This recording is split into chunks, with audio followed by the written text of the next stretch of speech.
2주 만에 우울증을 없애는 방법. 미주리주 스프링필드 커머셜가 1067번지에 사는 CR 버튼 씨의 이야기다. 9살 때 저는 어머니를 잃었고 12살 때 아버지를 잃었습니다. 아버지는 사고로 돌아가셨지만 어머니는 19년 전 어느 날 집을 나가셨고 그 후로 한 번도 볼 수 없었습니다. 어머니는 두 동생을 데리고 가셨기 때문에 동생들도 다신 만날 수 없었습니다. 집을 나가신 지 7년이 지날 때까지 어머니는 편지 한 통도 보내지 않으셨습니다. 아버지는 어머니가 집을 나가신 지 3년째 되던 해 사고로 돌아가셨습니다. 아버지와 동업자 한 분은 미주리주 시내에 작은 카페를 마련하셨는데 아버지가 출장을 간 사이에 그 동업자가 카페를 처분하고서는 그 돈을 가지고 도망가 버린 일이 있었습니다. 그래서 아버지 친구 한 분이 아버지에게 빨리 돌아오라는 전보를 보냈고 아버지는 서둘러 집으로 오시다가 그만 캔자스주 살리나스에서 자동차 사고로 돌아가시게 된 겁니다. 가난한 데다 나이도 많고 몸도 편찮으신 고모 두 분이 제 형제들 중 셋을 거둬주셨습니다. 하지만 저와 제 남동생을 원하는 사람은 아무도 없었죠. 우리는 마을 사람들의 동정에 맡겨졌습니다. 저와 동생은 고아라고 불리고 고아 취급을 받는 것에 대한 두려움에 시달렸습니다. 곧 그 두려움은 현실이 되었죠. 한동안 저는 마을의 어느 가난한 집에서 살았습니다. 그러나 그 당시는 모두가 어려웠고 어려웠던 시절이었고 게다가 그 집의 가장이 직장까지 잃어 더 이상 저를 걷어줄 수 없게 되었습니다. 그래서 이번에는 마을에서 약 18km 떨어진 농장에 사는 로프틴 부부가 저를 데려가 같이 살게 해주었습니다. 대상포진이라는 병을 앓고 계셨던 70세의 로프틴 아저씨는 침대에 누워 계셨습니다. 아저씨는 제게 거짓말하지 않고 도둑질하지 않고 말을 잘 들으면 언제까지나 그곳에 머물러도 좋다고 말했습니다. 그 세 가지 규칙은 제게 성경 말씀과 같이 되었습니다. 저는 그 규칙들을 엄격히 지켰습니다. 저는 학교에 나간 첫 주 동안 집에 돌아와 아기처럼 엉엉 울었습니다. 다른 아이들이 저를 괴롭혔기 때문입니다.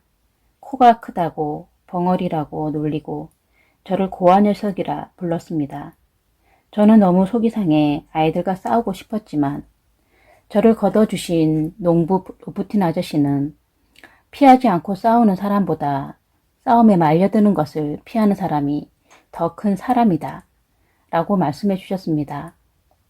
저는 싸우지 않으려 했지만 어느 날 한 아이가 학교 축사 우리에서 닭똥을 집어다가 제 얼굴에 던졌을 때는 참을 수 없었습니다. 저는 그 아이를 사정없이 두들겨 패주었습니다. 그러자 두세 명의 친구가 생겼습니다. 친구들은 그 아이가 맞을 짓을 했다고 말했습니다. 저는 로프틴 아주머니가 사준 모자를 자랑으로 여기고 있었습니다. 하루는 저보다 나이가 많은 한 여학생이 갑자기 제 머리에서 모자를 벗겨내더니 그 안에 물을 부어 못쓰게 만들었습니다. 그 여학생은 바보 같은 돌머리가 팝콘처럼 펑 터지지 않게 식혀주려고 모자에 물을 채웠다고 말하더군요. 저는 절대 학교에서는 울지 않았지만 집에만 오면 엉엉 울었습니다. 그러던 어느 날 로프틴 아주머니는 제게 한 가지 조언을 해주었습니다. 그 조언으로 인해 제 모든 근심 걱정은 사라졌고 저의 적들도 친구로 변하게 되었습니다. 아주머니는 렐프, 내가 그 아이들에게 관심을 가지고 그 아이들을 도울 수 있는 방법을 찾아보렴. 그럼 아이들도 더 이상 너를 괴롭히거나 고아 녀석이라고 부르지 않을 테니 말이야. 저는 아주머니의 조언을 따라서 열심히 공부했고 곧 반에서 1등을 하게 되었습니다. 그러나 절대 질투의 대상이 되지는 않았습니다. 아이들을 돕는 일을 자처했기 때문입니다. 저는 몇몇 아이들이 글짓기 하는 것을 도와주었습니다. 어떤 경우에는 글 한 편을 다 써주기도 했습니다. 한 친구는 제게 도움을 받는 것을 식구들이 아는 것을 창피하게 여겨서 종종 자기 엄마한테는 주머니 쥐를 잡으러 나간다고 말하고 로프틴 아주머니 댁에 와서는 데려온 개들을 헛간에 묶어놓고 제 도움을 받으며 같이 공부하기도 했습니다. 저는 또 어떤 친구에게는 독후감을 써주었고 며칠 밤 동안에는 한 여자아이의 수학 공부를 도와주기도 했습니다. 그 무렵 이웃 사람들에게 죽음이 들이닥쳤습니다. 연로한 두 농부가 세상을 떠났고 한 부인은 남편을 잃었습니다.